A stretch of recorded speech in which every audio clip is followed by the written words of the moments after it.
الرحیم الحمد للہ رب العالمین والصلاة والسلام علی سید المرسلین وعلی آلہ واصحابہ واہل بیتہ واولیاء امتہ اجمعین۔ قال اللہ تبارک و تعالی فی القرآن المجید والفرقان الحمید لقد كان لكم في رسول الله أسوة حسنة آمنت بالله ورسوله وصدق الله المولانا العظيم۔ علماء ملت اسلامیہ، مشائخ کرام، معزز سامعین و حاضرین و سامعات، اس سے قبل کہ اختتامی طور پر تتمے کے طور پر اس نورانی مجلس کو تمام تک پہنچانے کا شرف حاصل کرنے کے لیے چند جملے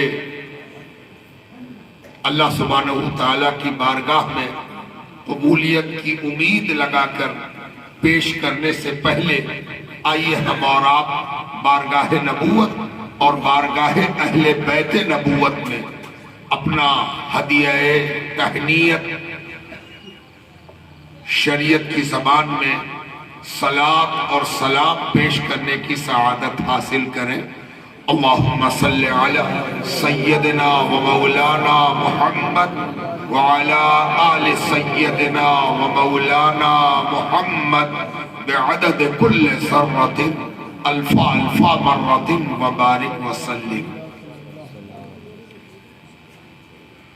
شاندار تقریر آپ نے سماعت کی اور پھر شاندار نعت اور منقبت کے اشعار سماعت کیے۔ اب کسی دوسری چیز کی کوئی حاجت نہیں ہے۔ میں تھکا ہوا بھی ہوں اور میری آواز پر خاصا اثر ہے، وہ آپ محسوس کر رہے ہوں گے، اس لیے میں کوئی طویل گفتگو آپ سے نہ کرنا جا رہا ہوں اور نہ اس کے کرنے کی کوئی حاجت ہے۔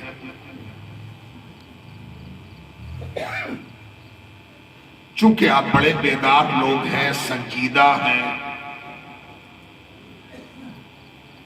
اس لیے پہلے تو آپ سے ایک درد بانٹتا ہوں۔ ادھر ڈاکٹروں سے بھی درد بانٹتا ہوں اور آپ حضرات جو مریضوں کو دیکھتے رہتے ہیں ان سے بھی درد بانٹتا ہوں۔ ادھر ڈاکٹر لوگ بیٹھے ہوئے ہیں اور ادھر جو ہے ان کا واسطہ ڈاکٹروں سے پڑتا رہتا ہے۔ مریض نہیں ہے، اللہ نہ کرے کہ مریض ہوں، لیکن مریضوں کے اٹینڈنٹ بنتے رہتے ہیں، اور ادھر جتنے بیٹھے ہوئے وہ سب ڈاکٹر ہیں۔ آج کل کے جلسوں کا یہ حال ہو گیا ہے کہ مائک بہت دور تک لگایا جاتا ہے، پروپیگنڈا بھی دور تک کیا جاتا ہے۔ جہاں پر جلسہ ہوتا ہے آس پاس میں وہ بھی رہتا ہے جو مسلمانوں کو جاننا چاہتا ہے، اسلام کو سمجھنا چاہتا ہے، اور اگر 1% اس کا امکان ہو کہ وہ نہیں جاننا چاہتا تو آپ نے اس کو مجبور کیا ہے کہ وہ آپ کی بات سنے، اس لیے کہ آپ نے مائک لگایا ہے، ہارن لگایا ہے۔ لیکن اس کو رات بھر کے جلسے کے بعد اس قدر مایوسی ہوتی ہے کہ اسے کچھ سمجھ میں نہ آیا کہ یہ لوگ کیا بیان کرتے ہیں۔ بدعقیدے کی رد کرتے رہے، اپنی پسندیدہ ذات کا نعرہ لگواتے رہے، اسلام نہیں پہنچا سکے۔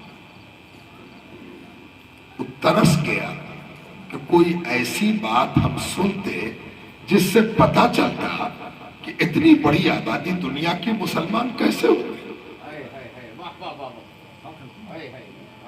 دنیا میں اسلام کے اس قدر پاپولر مقبول ہونے کا کارن کیا ہے کہ ہندوستان کی آزادی جس کا جین انڈین ہے، بھارتیہ ہے، اب تو انڈین کہنے میں بھی دقت ہے، اب تو بھارتیہ کہنا ہے۔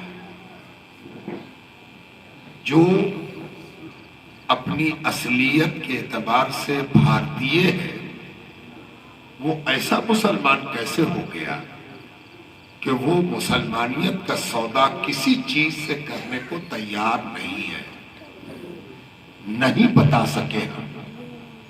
رات بھر کے جلسے، خوب چیخے، خوب چلائے، ہاتھ بھی بلند کیا، 2-4 بار کہا کہ بیٹھے بیٹھے کھڑے ہو جاؤ، کھڑے ہو کے بیٹھ جاؤ. اس نے یہ دیکھا کہ ان کے یہاں بڑی زبردست تقاریر ہوتی ہیں. یہ جب چیختے ہیں تو مائک بھی علامان والحفیظ کہتا ہوا نظر آتا ہے. ان کا مجمع بھی بہت زبردست ہوتا ہے، لیکن یہ دے کے کچھ نہیں ہے. یہ ایک المیہ ہے، وڈمبنا ہے، تراشدی ہے، ڈیزاسٹر ہے. یہ ایک ایسا زلزلہ ہے جس میں سب زلزلے بھگتنے والے سوئے ہوئے ہیں. اس پر غور ہونا چاہیے، اس پر فکر ہونی چاہیے کہ غیر مسلم بد عقیدہ جسے ہم نے بد عقیدہ قرار دے کے چھوڑ دیا، اس کے واپس لوٹانے کا میرے طرف کوئی سوال نہیں ہے. اس کو بھی کچھ سنانا ہے، اس کا فیصلہ ہونا چاہیے، اس کی تیاری ہونی چاہیے. ہم لوگ جو ڈاکٹر ہیں انہوں نے فیصلہ لے لیا ہے کہ ہم مسلمان ہی سے بات کریں گے، وہ بھی اپنے عقیدے والے سے. اگر میرے عقیدے کا ہوگا تب تو ہم تقریر کریں گے اور وہ تقریر سنے گا. ان سے کہیے کہ مولانا آج وہ لوگ آ گئے ہیں جو آپ کے عقیدے کے نہیں ہیں. مولانا یہاں پر اپنی آبادی بہت کم ہے، غیر مسلم بہت سے ہیں یہاں پر. آج تھوڑی ایسی تقریر کیجئے کہ ان کو بھی اسلام سمجھنے کی جانب تھوڑی دیر کا سفر ہو جائے، تب تو اس ڈاکٹر کی ہوا ہی نکل جائے گی، تقریر بھول جائے گا بیچارہ. یہ ہے المیہ. اور ایک اور بات جان لی، یہ جو ڈاکٹر صاحب لوگ اوپر میں بیٹھے ہوئے ہم لوگ بشمول خود، یہ دنیا کے نادر روزگار ڈاکٹر ہیں کہ یہ ان کے پاس کوئی مریض آ جائے تو یہ اس کے نریٹی چھینکنے کا حکم دیتے ہیں. پہلے ڈاکٹر زندگی بخشنے کی کوشش کرتا تھا، اس کو یہ دوا دو ٹھیک ہو جائے گا، اس کو یہ سیرپ پلاؤ یہ ٹھیک ہو جائے گا، اس کو اتنا دن اسپتال میں رکھو یہ ٹھیک ہو جائے گا. ظاہر ہے اس کے ساتھ انشاءاللہ تعالیٰ کہا جائے. لیکن آج جو ڈاکٹر پیدا ہو رہے ہیں یہ تو سیدھے مارنے کا نسخہ لکھتا ہے. مار ڈالو، 6 انچ چھوٹا کرو، ان کی گردن ان کے بدن پر نہیں رہنی چاہیے. ارے ڈاکٹر صاحب جس کے بارے میں آپ یہ سب لکھ رہے ہیں وہ بیمار ہے نا، عقیدے کا، مسلک کا بیمار ہے نا، تو اچھا نہ کیجیے گا کہ مارنے کا حکم دیجیے گا. حضرت مولانا جلاد صاحب، حضرت مولانا قاتل صاحب، کیا ہو رہا ہے؟ کتنی آسان ڈاکٹری.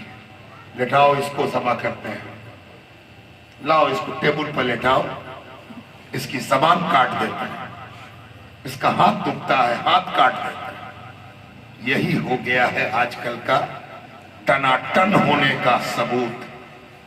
ہم ٹناٹن ہیں، اس کے مطلب وہ ہے کہ ہم کو ٹھیک کرنا نہ آتا، ہم جان مارنا جانتے ہیں. ہم ذبح کر دیں گے، ہم کاٹ ڈالیں گے. کتنی آسان ڈاکٹری ہے. یہ ہے آج کل کی سو کالڈ خوش عقیدگی. اسی کو خوش عقیدگی مان لیا گیا. یہی سب سے بڑا کمال ہے.